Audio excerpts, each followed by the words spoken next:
Thank you.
জানার নাম মানার নাম হওয়ার ইসলাম।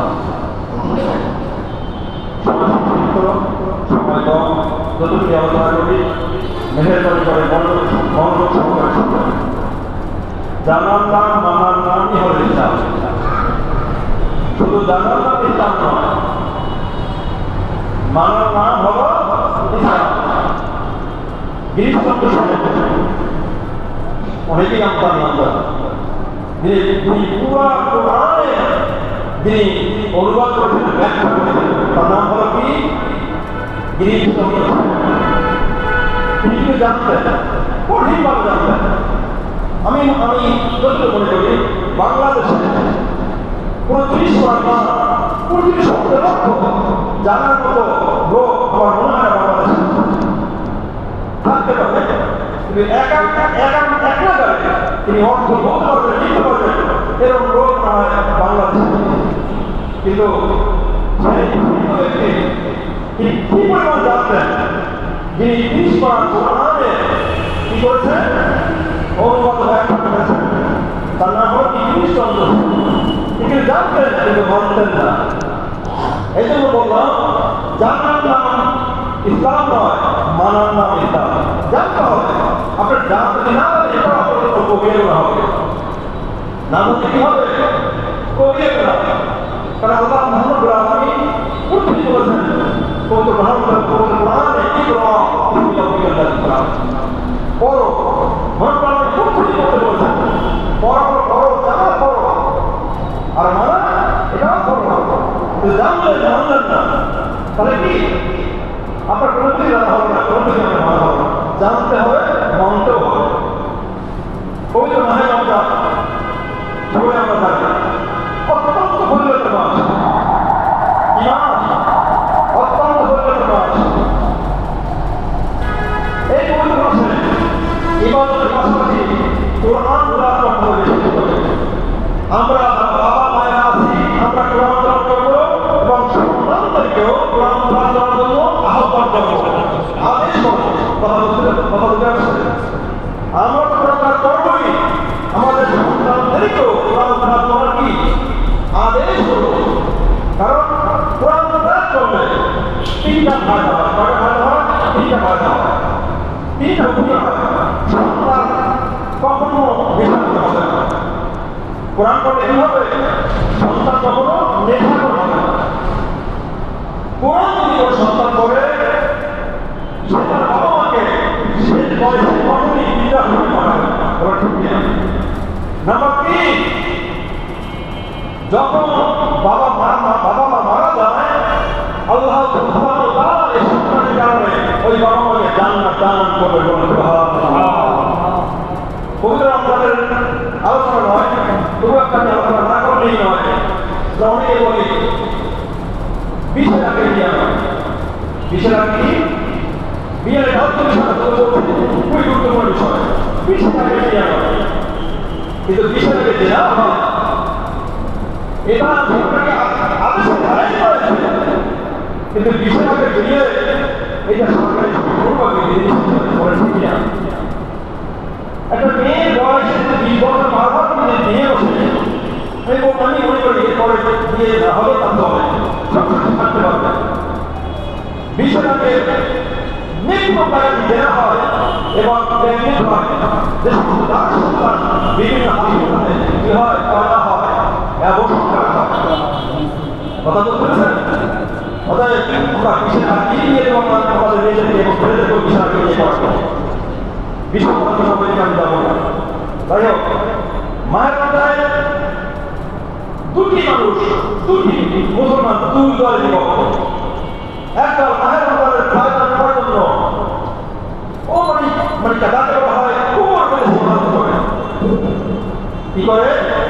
কোমর বেঁধে ইবাদত করে মাহের রমজানের ফায়দা নেওয়ার জন্য। আর এক দল মাহের রমজানের পুরোপুরি কোমর বেঁধে চিন্তা করে কি করে কিভাবে ব্যবসা করা যায়, কিভাবে তার ব্যাংকের অ্যাকাউন্ট বৃদ্ধি করা যায়। বলে না ঠিক না? দুই দলের বিভক্ত। কয় দলে? দুই দলের বিভক্ত। জান্নাত হচ্ছে দুইটা, আর এই রাস্তা হচ্ছে দুইটা। একটা হলো জান্নাতের রাস্তা, একটা হলো জাহান্নামের রাস্তা। কথা বুঝতে পেরেছেন? কারা জান্নাতে যাবে, কারা জাহান্নামে যাবে, এই যে তারপর নিজেরা বুঝে নেন কারা জান্নাতে যাবে, মাহের রমজানে কি করলে মাহের রমজানের পরে জান্নাতে যাবে এবং কি করলে জাহান্নামে যাবে, এটা আমরা অবশ্যই উপলব্ধি করতে পেরেছি। কথা বলতে পেরেছেন? অতএব এই মাসে যদি কেউ ফজিলত না নিতে পারি, গুনাহ মাফ না করতে পারি, আল্লাহ হাবিব জানিয়ে দিয়েছেন তোর মতো হতভাগা কপাল পোড়া পৃথিবীতে দ্বিতীয় আপনি হবে। কথা বুঝে আসছে? এই মধ্যে আপনার কাজ করে মাফ করতে পারবো না, ওর মতো হতভাগা তুই তার কেউই না।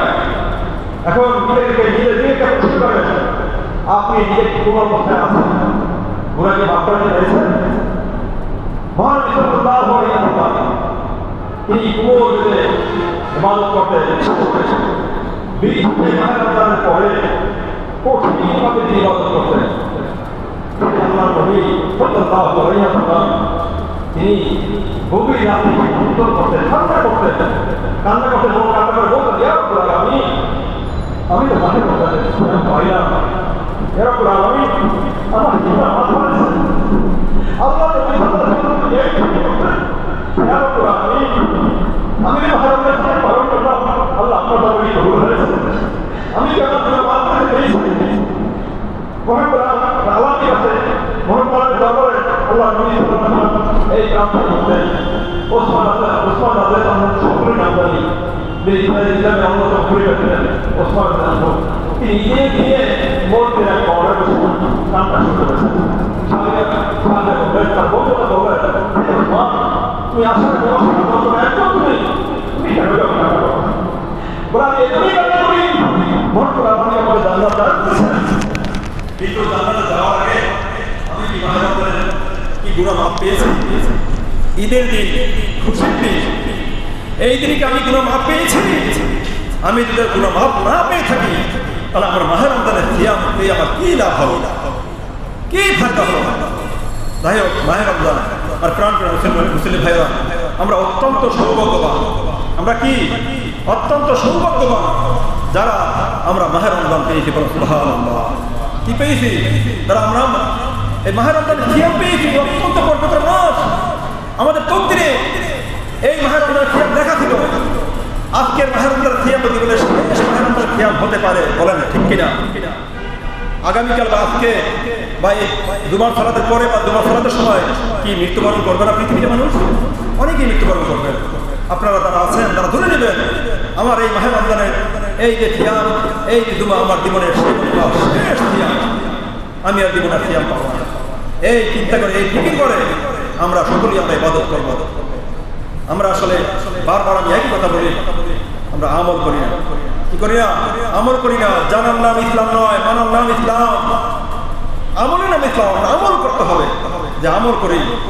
তাহলে বুঝতে হবে আল্লাহ তাআলা আমাদেরকে কঠিনভাবে হেদায়েত দান করেছেন, অত্যন্ত সৌভাগ্যবান নিয়ে আমাদের দুনিয়াতে প্রেরণ করেছেন, পাঠিয়েছেন। আর যদি আমল না করতে পারি, এই মাহের রমজানের ফায়দা যদি না নিতে পারি, বুঝতে হবে মহান রব্বুল আলামিন আমাকে এই মাহের রমজানই জান্নাতে নয় জাহান্নামে দেওয়ার জন্যই তিনি তৈরি করেছেন। বলে নাউযুবিল্লাহ। এই ফিকির করতে হবে সর্বদা, এই মনে স্থির করতে হবে যে আমি মাহের রমজানই আমার জীবনের শেষ মাহের রমজান, আমি কঠিনভাবে কোমর বেঁধে আমি ইবাদত করব। যাই হোক, যাকাত বা ফিতরা কিছু আলোচনা করব, গুরুত্ব সহকারে খেয়াল করবেন। আর একটা বিষয় আমার মনে করেছে, না বললেই না, আমরা অনেকেই স্ত্রীর সাথে সময় দেই, সেই স্ত্রীর গল্প বন্ধু বান্ধবের কাছে আমরা বলে থাকি, বলি কিনা বলেন? বলি কিনা বলেন? অনেকেই দেখবেন আমার ওয়াইফ এরকমের, আমার স্ত্রী এরকমের, তার সাথে আমি এইভাবে সময় দিয়েছি, এইভাবে সময় কাটিয়েছি, এইভাবে আমি অতিবাহিত করেছি। এরকম অনেকেই বন্ধু বান্ধব সম্পর্ক করে কিনা বলেন? আল্লাহ হাদিসে বলেছেন এই ধরনের লোকেরা কাল কিয়ামতের মাঠে কঠিনভাবে না দেয়া হবে, বলে নাউযুবিল্লাহ, কঠিনভাবে লজ্জার মধ্যে পড়ে যাবে। আমি গুনাহ করেছি, সেই গুনাহ আমি জানি, আর জানি আল্লাহ সুবহানাহু ওয়া তাআলা। গোপন গুনাহ যতক্ষণ গোপন থাকবে ততক্ষণ আল্লাহও গোপন রাখে। যখনই আপনি প্রকাশ করবেন তখন আপনার শান্তি হয়ে যাবে। কাল কিয়ামতের মাঠে আপনি ওই গুনাহ কখনোই আপনি মাফ পাবেন না, বলে নাউযুবিল্লাহ। মনে থাকবে বিশেষ ধরনের কথা। আমি নিজেই আমি আসার সময় আমি কিছু গল্প শুনেছি, সে তার স্ত্রী গল্প আল্লাহর কাছে মানে ব্যক্ত করছে। আমার শুনে অত্যন্ত লজ্জা লেগেছে। আমি বললাম আজকে পবিত্র মাহে রমজানের দুয়া দিন আপনারা দোকানে বসে এই ধরনের আলোচনা করেন, আপনার স্ত্রী কেমন ছিল তাকে নিয়ে বিশ্লেষণ করেন আর এক ব্যক্তির কাছে। উনি তো ওনার খায়ের জমবে, ওনার খায়ের আসবে আপনার স্ত্রীর সাথে সময় দেওয়ার জন্য, বলেন নাউযুবিল্লাহ। হবে কিনা বলেন? আপনার স্ত্রীর রূপ বর্ণনা যদি আপনি আর এক ব্যক্তির কাছে তুলে ধরেন, তার খায়ের জমবে না, তাহলে কি হবে? আপনার স্ত্রী কি অন্যের কাছে জেনা করার জন্য ধাবিত করতেছেন? নাউযুবিল্লাহ। যাই হোক, যাকাত আল্লাহ হাদিসে বলেছেন কিয়ামতের লক্ষণ 15টা। কয়টা? বিশেষ 15টি কারণ রয়েছে। তার মধ্যে আল্লাহ হাদিসে বলেছেন কাল কিয়ামতের মাঠে যাকাতকে জরিমানা হিসাবে অনেকেই মনে করবে, বলে নাউযুবিল্লাহ। কি মনে করবে? যাকাতকে জরিমানা হিসাবে মনে করবে। বলেন যাকাতকে কি অনেকেই জরিমানা বলে মনে করছে না? কথা বলে জরিমানা বলে মনে করছে না? যাকাত কাকে বলে? এক কথা বলবো, যাকাত হলো ধনীদের থেকে নাও, গরিবদেরকে দাও। এক কথা, যাকাত হলো কি? ধনীদের থেকে নাও, গরিবদেরকে দাও। আর সুদ হলো গরিবদের থেকে নাও আর ধনীদেরকে দাও। ধনীরা আরো ধনী হোক আর গরিবরা আরো গরিব হয়। এ হলো সুদ। আমরা যাকাত দিতে মজা পাই না, আনন্দ পাই না, বেহুশ অবস্থায় আছি। কিন্তু সুদের ফিকির করার জন্য, সুদের ব্যবসা করার জন্য আমরা খুব সজাগ। কথা বুঝতে পেরেছেন?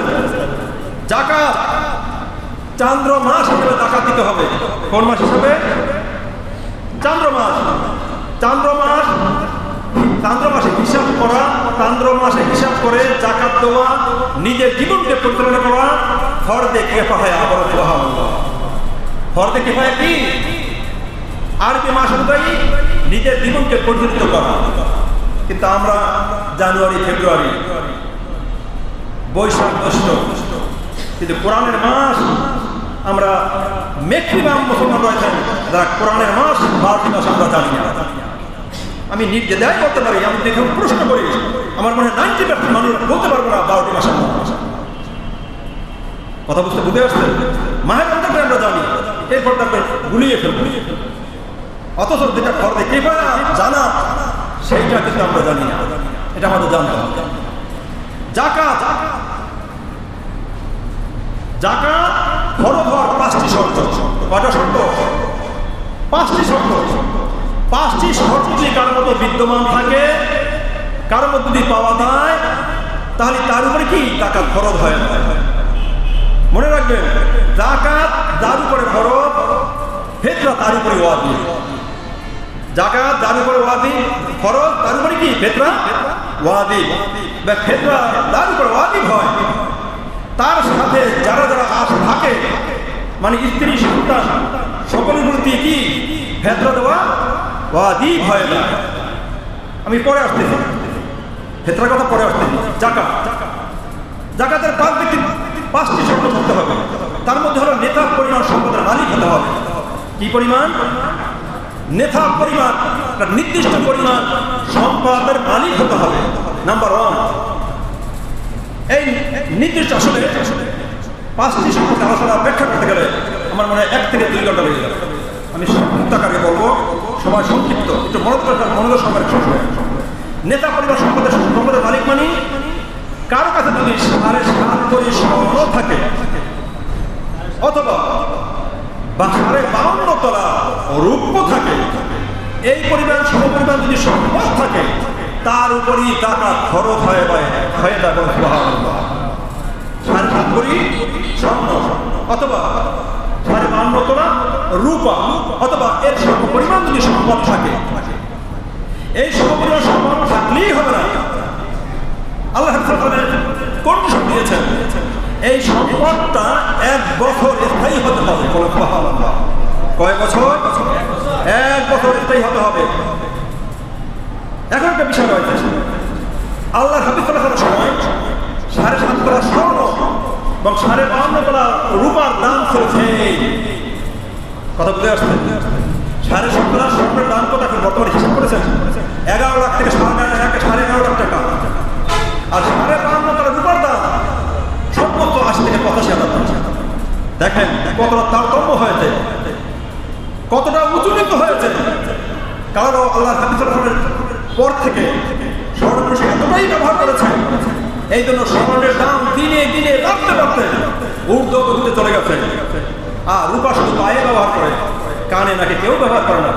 এই জন্য অর্ধমূলিত হয়েছে, নিম্নমুখী হয়েছে। কি রূপা? এই যে রূপার দাম কমে গেছে।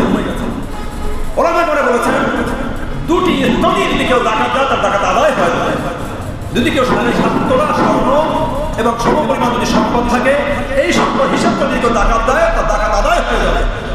কিন্তু ম্যাক্সিমাম ওলামায়ে কেরামগণ বলেছেন, মুফতি মুহাদ্দিসগণ বলেছেন, কারো কাছে যদি 52 তলা রূপ্য থাকে এবং সমপরিমাণ যদি সম্পদ থাকে, তার উপরে জাকাত দেওয়া ফরজ হয়ে যায়। কারণ হলো, দেখেন জাকাত দেওয়া অত্যন্ত সহজ বিষয়। আল্লাহ বলেছেন, কেউ যদি জাকাত প্রদান করে, আল্লাহ মহান কোরআনে বলেছেন, তার সম্পদ এতই বাড়িয়ে দেবে, তার সম্পদ পাহাড় সমপরিমাণ সম্পদ হয়ে দাঁড়াবে বলেছেন। এই হলো জাকাত। আর জাকাত দেওয়া ফরজ, কিন্তু নেওয়া ফরজ না। কথা বুঝেন নাই?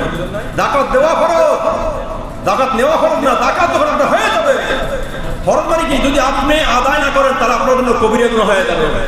কি হয়ে যাবে?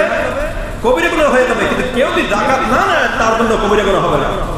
অতএব যে নিবে, তার বড় দায়িত্ব হলো যে জাকাত দিবে। কথা বুঝেন না? জাকাত কি দেওয়ার জন্য কি এটা কি ফরজ নয়? দিতেই হবে। একামত সালাত আতুল যাকাত, পবিত্র মহাগ্রন্থে পবিত্র কুরআনে যত জায়গায় নামাজের কথা এসেছে, তত জায়গায় যাকাতের কথা এসেছে। কথা বলেন নাই? সালাতের পরে যাকাতের স্থান, সালাতের পরে কিন্তু রোজার স্থান নয়।